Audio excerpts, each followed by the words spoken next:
Bismillahirrahmanirrahim. Assalamualaikum warahmatullahi wabarakatuh.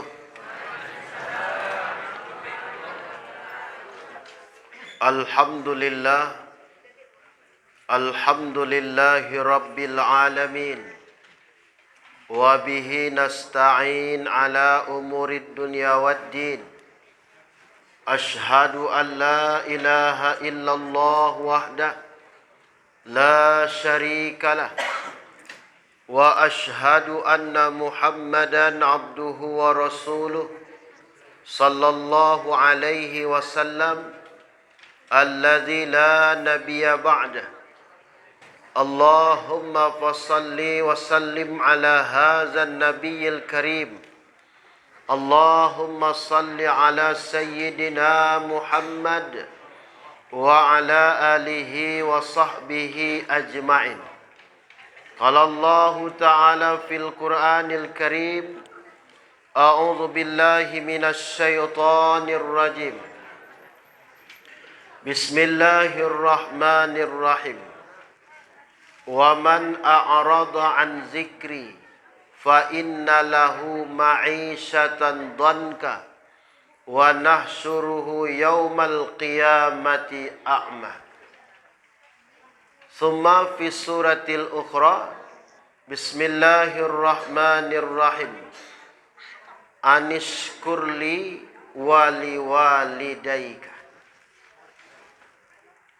Bapak-bapak, ibu-ibu, kaum muslimin wal muslimat, jamaah yang berhadir rahimakumullah. Segala bentuk pujaan dan pujian marilah kita persembahkan kehadirat Allah Subhanahu wa taala.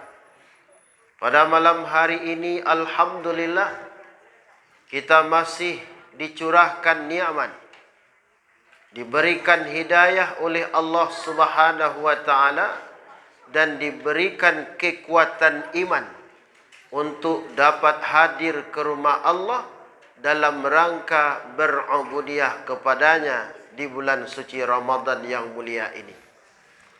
Kemudian selawat dan salam tak lupanya kita hadiahkan buat ruh junjungan kita Nabiuna Muhammad sallallahu alaihi wasallam.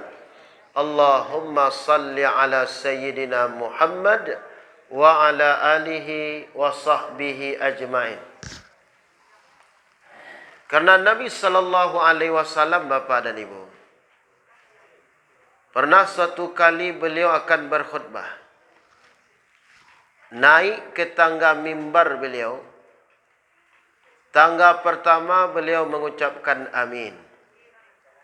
Tangga kedua juga beliau baca amin. Tangga ketiga beliau juga membaca amin.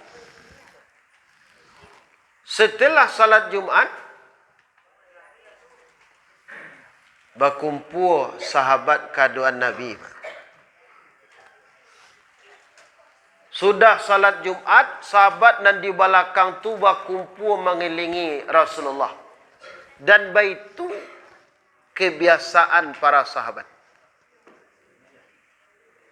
Kalau zaman kini, Bapak, sudah salam imam ke suuk ke kida tu, berkumpul ke mungko jamaah tu, tabang saya keluar ya, Pak. Malahan kadang-kadang bapak dan ibu-ibu ada sebagian tampik dan nyinyi pengurus. Apa-apa dan di belakang majulah ke mungko, Pak. Kosong di mungko masih kosong. Kalau di zaman Nabi, Pak dan Ibu, sahabat tu duyun-duyun untuk mendapatkan saf yang pertama.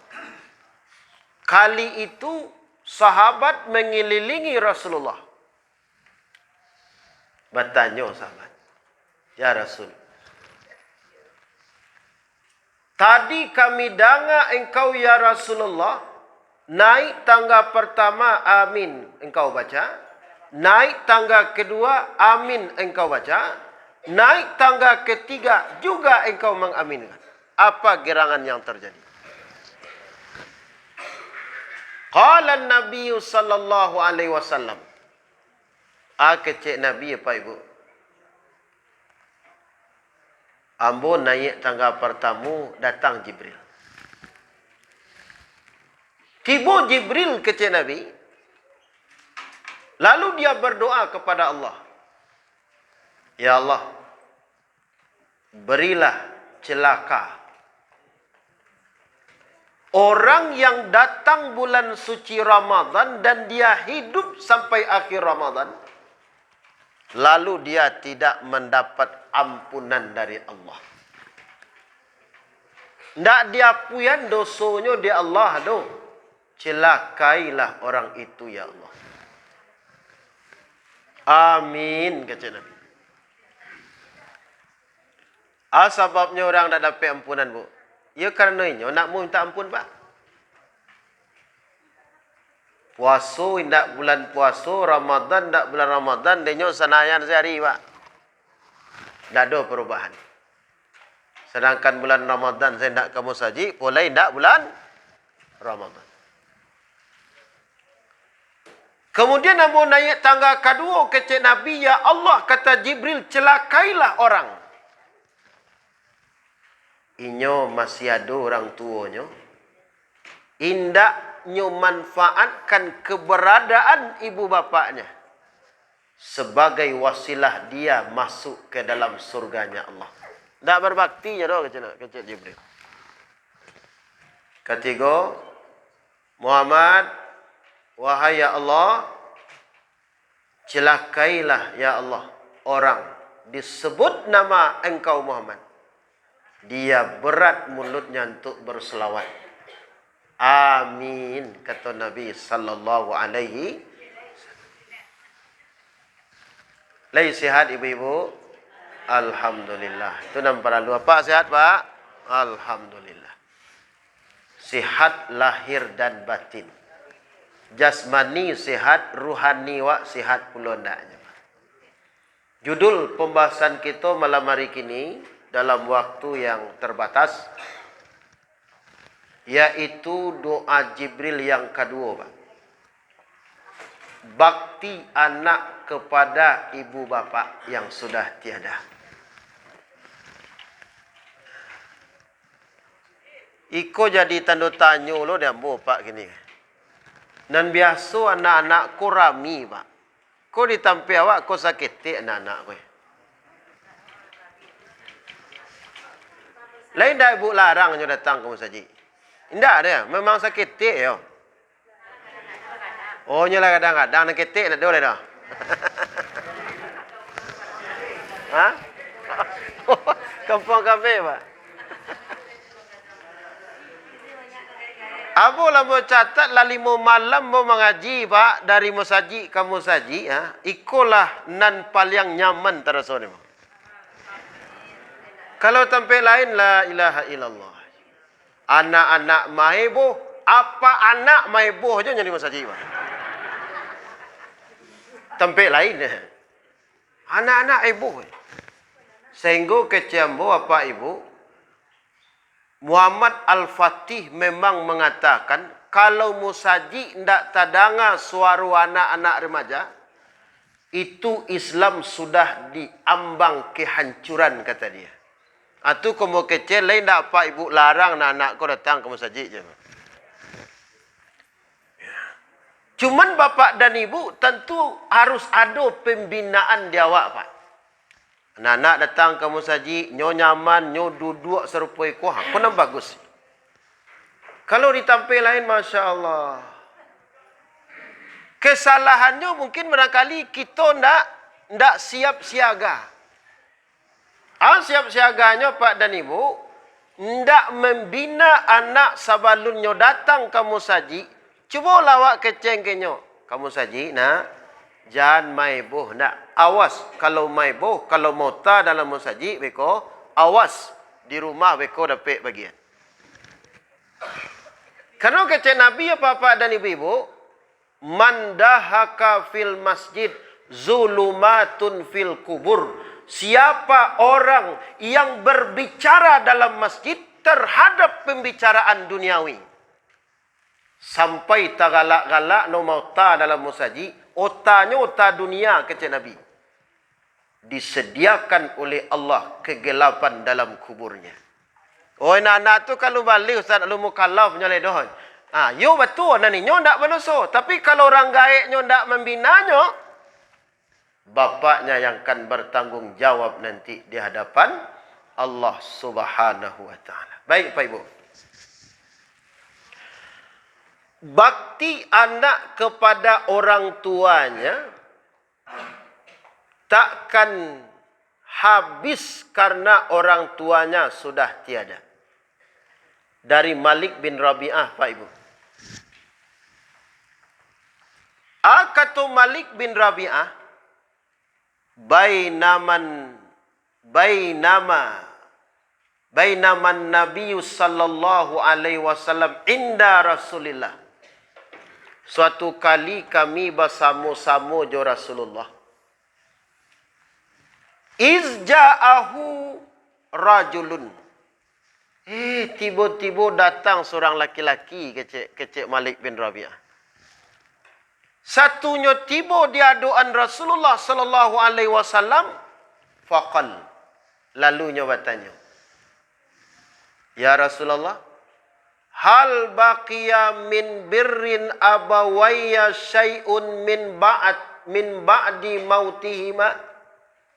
Bertanya ambo ya Rasulullah, kalau orang tua lah tiada ya Rasul, ndak ada lela meninggal keduanya, masih bisa ndak ambo berbakti kepada kedua orang tua ambo tu?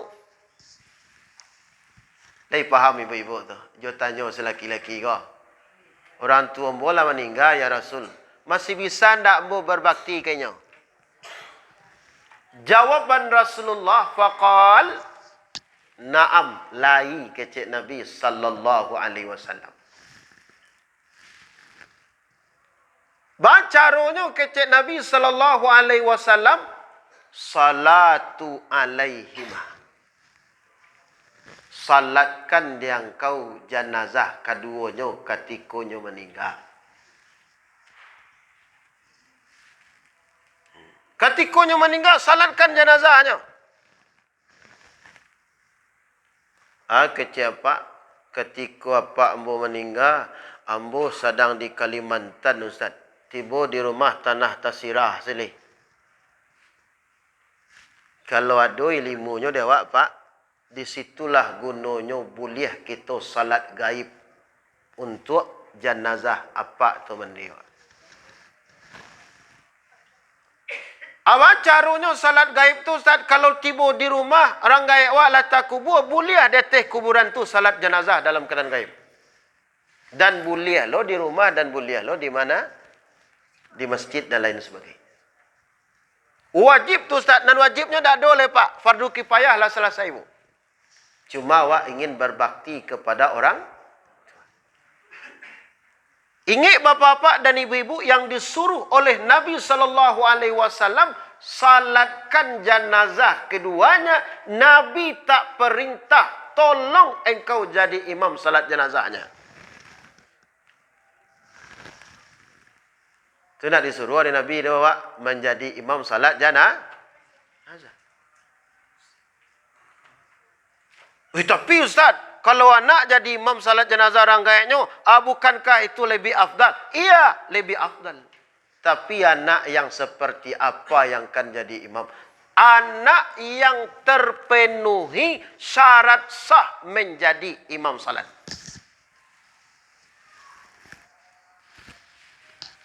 Allah teruji bacaan salatnya. Al-Fatihahnya lah di lahadonan menyimak tak? Kalau bacaan Al-Fatihahnya ndak batu Pak dan Ibu, dan inyo ndak qari, ndak pusaha, khawatir Pak dan Ibu salat jenazah kok ndak sah beko. Ambo Ustaz, lah pernah dulu ketika Ambo kultum di suatu masaji, ada jenazah Pak. Kadisalatkan sudah salat zuhur. Kecil orang nadir, manyo anak beliau. Oh, ayo ditumpu-ditumpuan di kawan dari belakang anaknya. Lah maju lah anak aku, Pak. Serawa sampi. Baju kaos oblong berkupiah indak, Pak. Keciambu kok lay kami minta tolongnya ka Ustaz Jawuya nanado di sini. Langsung nyelonang doang nya kemungko, Pak. Kecurang kok kupiahnya. Awas salang kupiah jadinya, Pak. Bakato-kato latih kami bala caro. Kok kaditegur di hadapan orang banyak tu kok lain lo timpunya dinyo, Pak. Kecewa abah wakil saya lah kan lain. Kok lain lo dinyo weko. Jadi bapak dan ibu sadar sajalah kalau awak ndak pernah jadi imam, rukun salat saja ndak abe, syarat-syarat sah jadi imam ndak tentu dia awak pak dan ibu. Kok ada orang nalah biasa itu karajonyo, lebih baik kita berwakil. Tapi kalau yo memang lay siap lo nyo pak, inyo memang tamat pesantren, inyo memang ya sudah terukur dan teruji keilmuannya. Bacaannya qari pusahah lahnya. Anak nan salih itu lebih afdal menjadi imam salat jenazah untuk kedua orang tuanya. Kau nak nindak, kau nak bayo, Pak? Kece orang nak menyuruh itu habis sial lah tu. Tarui salah kemungkonya. Ndak do baca kare-kare lo Al-Fatihah nak tentu orang salawat tu ada je. Aku nan parah, Pak. Kan yo ada salat jenazah kan tak ada karya no, Pak. Kali sabi nak baca Fatihah awak tentu orang tu nya. Dan jalinyo tampil awak kau malu awak masak awak ndak awak jadi imam. Aku nan parah, Pak. Ingat bu, kalau ndak sah salat jenazah, dek salah bacaan Al-Fatihah imam, maku badoso orang sakampuang, doso orang sakampuang. Imam tadi nan kabar tanggung jawab nanti di hadapan Allah. Ya Al-Fatihahnya tak betul, bu. Tak sah salat kalau Fatihah tak betul. Satu. Yang kedua, bapak dan ibu, bakti anak kata Nabi kepada orang tua yang sudah tiada, masih bisa. Bagaimana caranya? Wal istighfaru lahuma. Minta ampunkanlah tarwih kecik Nabi, ibu bapa engkau kepada Allah. Jangan lupa minta ampunkan. Makanya Allah majan, Allah maghfirli wali walidayya. Ya Allah ampuni dosa hamba dan dosa kedua ibu bapakku.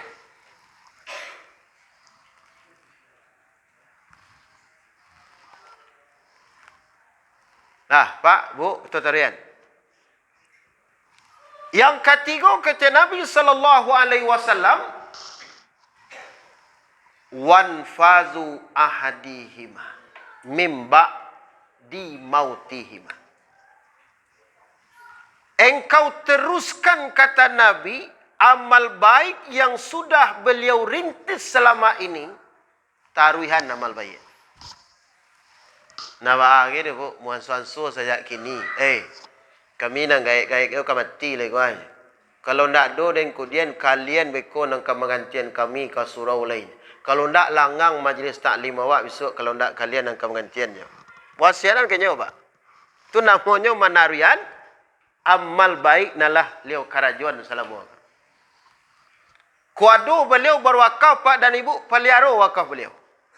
Ndak menggugat-gugat wakaf beliau lo karajo deh. Kan kadang-kadang ada lo anak nak menggugat wakaf orang kayaknya.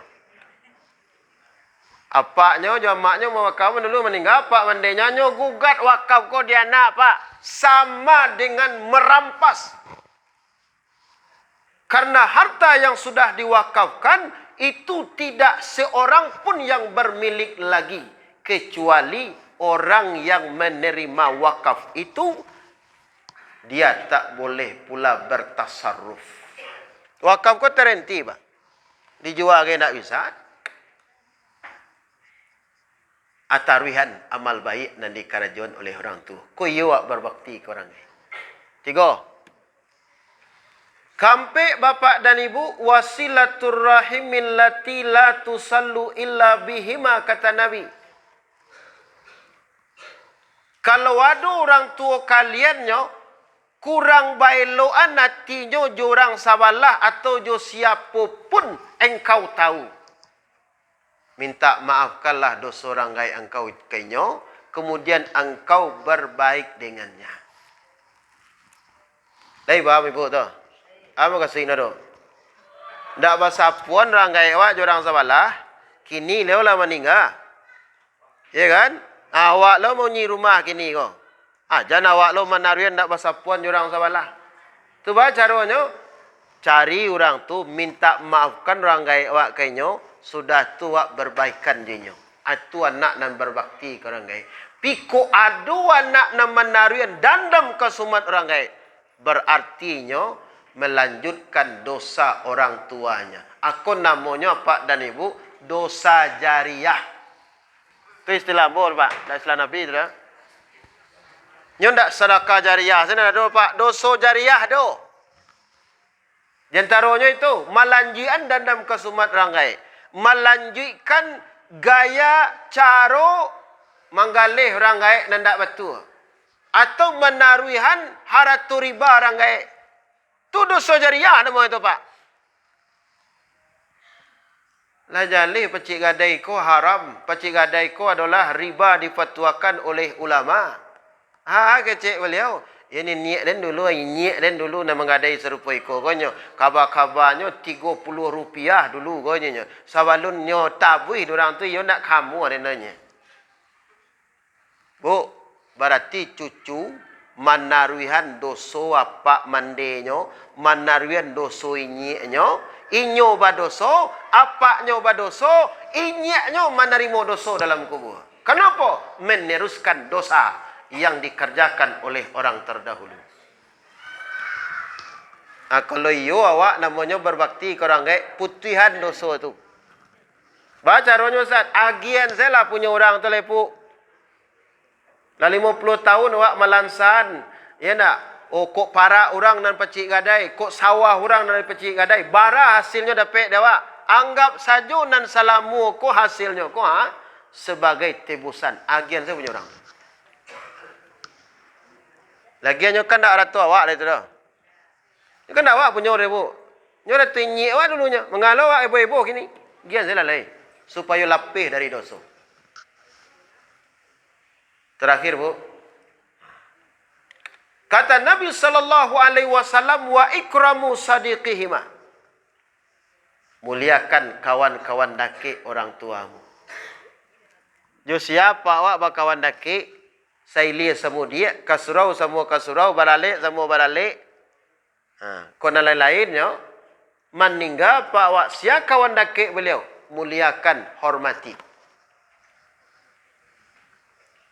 Abdullah bin Umar bapak dan ibu pernah datang ke Makkah dengan mengendarai seekor keledai. Tiba di Makkah bu, datang seorang gaib pak. Datang orang gaib di pangkunya Abdullah bin Umar de telak lapis teraga ambo mencalik mungkuang kau nak. Ina taingi ambo jo kawan daki ambo. Siapa kawan daki paknya Umar bin Khattab takaji Abdullah bin Umar. Itu kenapa ambo tu paknya dia anak kawan ambo lah kau kiranya nak. Pangku dah pak kau lihat. Salah satu apa dan ibu nyekaruk sakuinya di Abdullah bin Umar pak. Kira ada piti 200 dirham. Nyo sedahkan ke pak. Sorobannya nan laki di kapalo nyo lataan ke kapalo pak. Malan jo keledai-keledainya nyo sedahkan ke pak. Awak pak, kau indak mana keserupa itu muliakan saja lah jadi pak. Iko jam itu lo basuh jo kawan apa, iko enak, ku kawan apa dan lu konya. Apa agi lo kijangin opa ke beliau ka. Lagu pagai lo pak jibu di rumah enak. Muliakan. Ya, muliakan. Aisyah radhiyallahu anha meriwayatkan Nabi SAW suatu kali kami membuat masakan yaitu gulai kambing ke Aisyah. Kemudian Nabi sisihkan satu porsi dan beliau sendiri nan pai mantan ke rumah kawan Siti Khadijah. Batanya Aisyah, bade engkau na mantan. Badai basisian mana satu porsi. Kecik Nabi sallallahu alaihi wasallam ikut tandonyo ambo teringat jasa-jasa Siti Khadijah. Inyolah meninggal ambo bersedekah ke kawan dakiknyo. Nah, itu sebagai tanda bakti saya kepada Khadijah. Sehingga Pak dan Ibu, ndak ada di duniaku padusi do kecik Aisyah nanambo cimburui kecuali Siti Khadijah. Baitu perhatiannya Nabi sallallahu alaihi wasallam kepada Siti Khadijah. Bab itu Pak, karena Siti Khadijah ko sejak Nabi diangkat jadi Rasulullah, ndak boleh dek Khadijah Nabi ko pergi mengalih mencari nafkah Pak. Bara pitih paguno ya Rasulullah kuah. Biar ambo nan mengalih, nan engkau tetap sampaikan agama Allah Subhanahu wa taala. Jadi ko ado risikonya laki awak nak telok mencari lebu. Ya nak lo la pensiun mencari ndak telok le tu awak nak maju lebu. Niatkanlah kerana Allah Subhanahu wa taala. Perempuan yang seperti itu maka dekat tempatnya nanti dengan istriku kata Nabi Siti Khadijah. Tapi jangan memenyeh-menyeh ibu tiap sebentar. Enak. Badai ibu kano le. Itulah nya. Puasa awak maju lainnya. Ndak amu hanya le, ndak amu nak taluk lainnya. Ndak ada mentalnya mengalih lainnya. Ndak ada le lah senang-senang kalau pau le taluk lainnya. Kan iko lah Pak. Di kuado awak dan serupa itu bu, niatkanlah kerana Allah. Bakti awak kepada suami awak. Ya nak perempuan kata Nabi, kalau dia mengerjakan salat 5 waktu, kemudian puasa Ramadan, kemudian yang halal dia halalkan, yang haram dia tinggalkan, yang kampe berbakti dia kepada suaminya, maka perempuan itu sudah cukup amalan yang 4 itu memasukkannya ke dalam surganya Allah Subhanahu wa taala. Barangkali demikian Pak, 5 bakti anak kepada ibu bapa yang sudah tiada kata Nabi sallallahu alaihi wasallam. Perbanyak maaf, wabillahi taufik. Assalamualaikum warahmatullahi wabarakatuh.